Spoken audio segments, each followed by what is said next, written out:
Hey, Belly! When you kill some boy, they end up on Channel 5 News 10. Alright. Exclusive I play. That's what we rockin' play. I saw it me each and every. Look at some show now. Look how we rockin', come brother, he got something tonight, yeah. Whoa, nah. It's a real rubber dubber when they messing them feel love. I love reggae music, hear the good side. Well, that song is a messiah, no. No matter how them fuss and go on. We rock it, read them and things in the profits. This is Belly from Viraki International Foundation Sound out of Nottingham, UK. I'm gonna tell you some people, we're the young end in the business. That the simple means that we don't know music. That the means that we're not growing in music. We're born in the music and we're dead in the music. Well, when I first started the music thing, obviously I was born into it. Viraki, it's a foundation sound. It's been around since like I said, born and grown into it. So, baby, growing up, listening to Viraki, hearing enough music being played by my father, who's one of the owners of Viraki Sound, my uncle, who was the main selector of Viraki Sound. So I grew up into it, and basically I started working the sessions with Valerie, who's one of the owners as well, with her son DJ Amali, who was on the music scene. He was doing some radio shows, etc. And we kind of started doing like local little parties and them thing there, and obviously we grown in confidence and we got more experience, and we formed a little thing with me and my brothers and my cousins as Viraki Millennium Squad. That was the younger part of the sound, and obviously the elder them see my potential and says, you know what, he needs to be playing the big sound. So that's how my boss come. I think it was like around about 2000, the millennium. That was my first, when I said, all right, time to start playing the big sound. Something just comes to you natural. You know, when you're natural with something and you know that you've got the ability to do it. You get me? You got people around you who know about the thing and saying, yo, that youth is wicked, is bad. He's going to be tough when he's older, you get me? So them little thing, they help push you a certain way, you get me? And then it weren't even like had to learn, it just come natural. Music's in the blood, you get me? To be honest, I studied a lot of sound tapes when I was younger. I used to put on them time the cassette Walkman, and then my little Walkman, I used to put my headphones on and drop to sleep with it. Have a little mini stereo by my bed and listen to all types of old clash dancers, juggling dancers, all type of sound. I've still got a tape now that I listen what I was listening back then. It's Jara. It was a Jara Mataran clash, but Mataran just left them time there. So that day it's always been, that's in my car right now. When I drive and I want to hear a nice vibe, I just push that in. But yeah, the Jaras, the Stone Loves, the Metro Medias, the Bodyguards. Obviously, I've done my research and I know about the sounds back before them, Stereograph, people like Scorpio, Jammers in them sound, but they were a bit before my time. So you get me? You see, because I'm playing a foundation sound, more time people will book the sound and say, boy, it's a foundation or it's a revival thing, and listening to them dancers will give me a feeling, a vibe of what was playing them time there, and the type of music and the type of art, the profile of them type of dance there. So if I'm going into a foundation thing or a revival thing, I know, say, yo, I've them thing there's helped me in a way, in a sense, to know the music what was playing them time there. Why? You see, like, it was kind of like, it was an instance, like, because obviously Viraki, it's got the name, it's a big sound, it's always been a big sound in England. So it was like, boy, my uncle would select some of the dance and then he'd bring me in later on throughout the night, you get me? So it kind of worked in, it wasn't like, oh, I had to do 2 or 3 years before I started playing on the big dance. Then it was like, boy, I was 15 and 16 and I was playing with Jar and them man there, and I was like, boy, this is a good experience. But you know, because I enjoy what I do, and it's just like I said, and I said before, it's natural. Like, obviously, we're on the England scene, and we want to get out into Europe and want to go overseas, Jamaica, Antigua, wherever in the world. It could be Brazil, Israel, anyway. Like, I just want to, like, reach out to the people. Like, it's why? Let me think about that one. We'll come back to that one, yeah? Describe the juggling scene for me here in England. All right, the juggling scene in England. The dancers nowadays, the juggling dancers nowadays, to start with, when I see a flyer and there's six DJs on there, 7 DJs, sometimes you even get 8, 9 DJs on a flyer. Like, to me, it's like I'd prefer to go to that dance from early and get in and play when I can, because there's too much bam rushing going on in the dances nowadays. When you get to a juggling dance, it's like every selector wants to be top man. Every man wants to play prime time. Everyone wants to play the top 10 tunes. You get what I'm saying? It's not like our dance used to be them time there. You understand? Like, even the people who are attending the dances, they want to hear the top 10 tunes. It's not like you can go into a dance and say, well, let me give them an hour of vocal music, because people stand up on you. You understand? That's the feel that I get.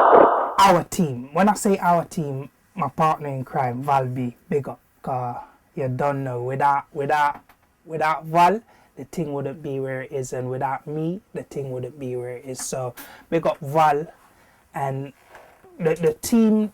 When we get to a dance, like, more time, what we're forced to do is reset a dance when we start playing, and we do that by, it's unexpected. When somebody comes to a V-Rocket dance, they can know, say, yo, V-Rocket's there. We can plant it here something different. We can plant it here, boy. Then man, they're gonna sign on a different way, and that's what I like to do when I go to a dance.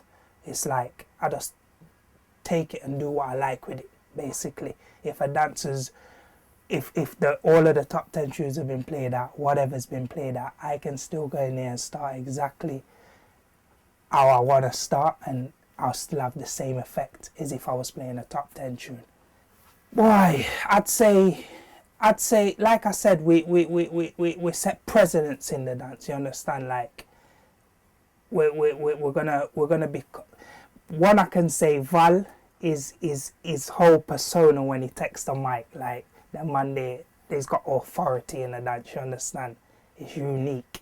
And then, you know, it could just be something simple, like anything simple, like a cappella, what somebody weren't even expecting to hear, or it could be a soul tune or whatever, a long time revival tune that no one ain't expecting to hear.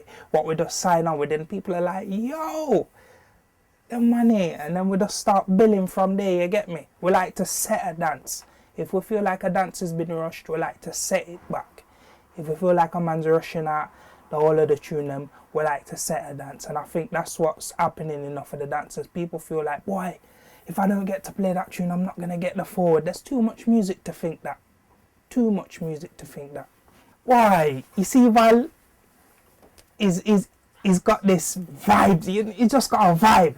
You get me? Like, it's just different. He's got a humour about him, and he's lively. You get me? Interacts with the people and them thing there. Like, you got enough sounds and enough man that works on that just, oh, and they just deady, and they don't interact with the people. Them, you have to be able to. You get me? Why? Like, I wouldn't say it's an easy road, because if you can't perform, then you're not gonna get nowhere at the end of the day. You understand what I'm saying? So, fair enough, we've got a big sound, Ruben Parliament, the whole of the elder them set the thing, but we have to be able to upheld the thing. You get what I'm saying? And that's what we're doing. So it's not an easy road. Like I said, it's not original again. Like me, don't get me wrong, you know, I love dancehall music, you know, and I love the DJ thing and the modern thing. It's nice. That's what the people them like, and it's vibes here. You get me? But there's not enough. There's not enough of the roots in the thing. You get me? Like I said to you before, you can't go to a dance and well, you can't go to a juggling dance, should I say, and make the people them hear certain tunes. Even if it's early in the dance, it's like the people them are just, it's a stand up, and you get me? The vibe, like if you're to go to a yard, then let me say, if you're to go to Jamaica and you're playing the dance, you know, say, yo, you can hear some real authentic reggae music before the night, them early hour juggling they start, you get me? Honestly, like, it's quality music, it's good music. They're doing the thing, and obviously we have to appreciate that times have changed. The way our music is produced has changed. The instruments are changing. All of these things are changing. Artists are changing. But like, you don't really find like a singer like all Beres again, you get me? Because Beres one of my favourite artists. He's been along a long time, and you don't really get them singers there coming out again and that are gonna, well, I can't really put my mouth on it, but you don't get them that's producing the work that he's producing, if you understand what I'm saying. Me, I love dub plates. That's like sweets to me. That's like candy to me. Yeah, man, I love dub plates. I mean, me, I wouldn't say I'd go to a juggling dance and play dub plates all night long. Although I could, but I wouldn't do it because I know sometimes it throws off the people. Then you have to play to entertain the people. Then, but I mean, you can drop them in, and if you wanna signature and say, yo, we had a big money in ya. You drop a couple of your dub them, you get me, and make boy know, say, yo, that's cool. We play all genres of music, like, and that's another thing what people can say about us. Like, yes, we're a reggae sound, a dancehall sound, proper sound system, but we can play from this scale to that scale. You could go to a dance and hear me playing a Frank Sinatra. You could go to a dance and hear me playing some Afro beats, whatever. So we play from day to day. We've got all of the genres. Alright, I think me just being on the sound can answer that question. Father Ruben, he did his thing, and the tempo of everything changed. It's a modern time now. Not saying that he wouldn't have been able to adapt, but he says, you know something, this shoot can do what's needed to carry on the legacy. And like I said, just me and Val being on the sound, like, we've added that, you know, it's fresh blood, it's young blood, like even separating it from, let's talk about just the juggling then. I'm hungry to keep the sound on the map and take it to higher heights, like take it places it hasn't been before. On the Clash scene, Ruben, Parliament, Valerie, they've all been through that. I haven't been through that yet, so I'm hungry for it. You understand what I'm saying? Like, I'm hungry for this music thing. I'd change, first of all, I'd change the time people choose to come to dances. Because if you've got a license till 5 or 6 o'clock, people are coming to the dance like 3:30. That's a joke thing, like. Well, obviously we have to appreciate times are changing. And again, like, the one bagger sound, 1, 2, 3, 4, 5 different guys playing for the night, or selectors or sound system playing for the night. 1, 2, 3 maybe. That's how you're gonna get the quality of a dance. I think that's what I'd change. Everybody to the thing, you know. I'm not gonna judge them on that, but like it's more than just downloading and putting a pouch together. You have to know your roots and your history, man. Like, and I think that's why dancers and selectors become repetitive in what they do and the style they play. Like, you can go to a dance and you can predict more time what certain selectors are gonna play or certain sound systems are gonna play.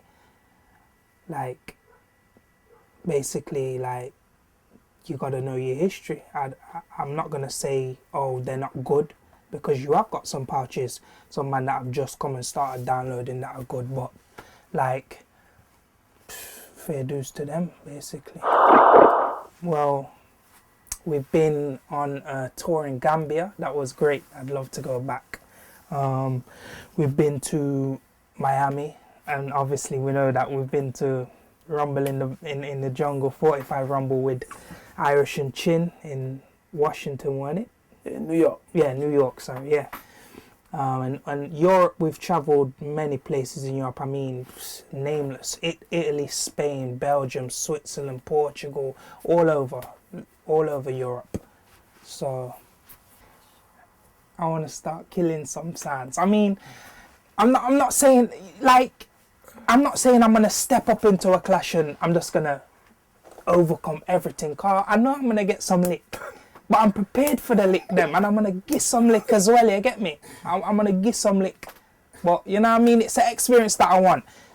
Because I know I'll come out standing, and I'll come out standing strong, you see me? But that's where I want to take it to now. Get into some clashes, because everybody knows, you know, so V-Rocket's got it. But we need to start pushing it out there again.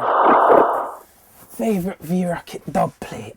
That's a hard one. That's a hard one, but I mean, like, if we're talking untouchables and them thing there, I've got to say the Super Cat them, you get me?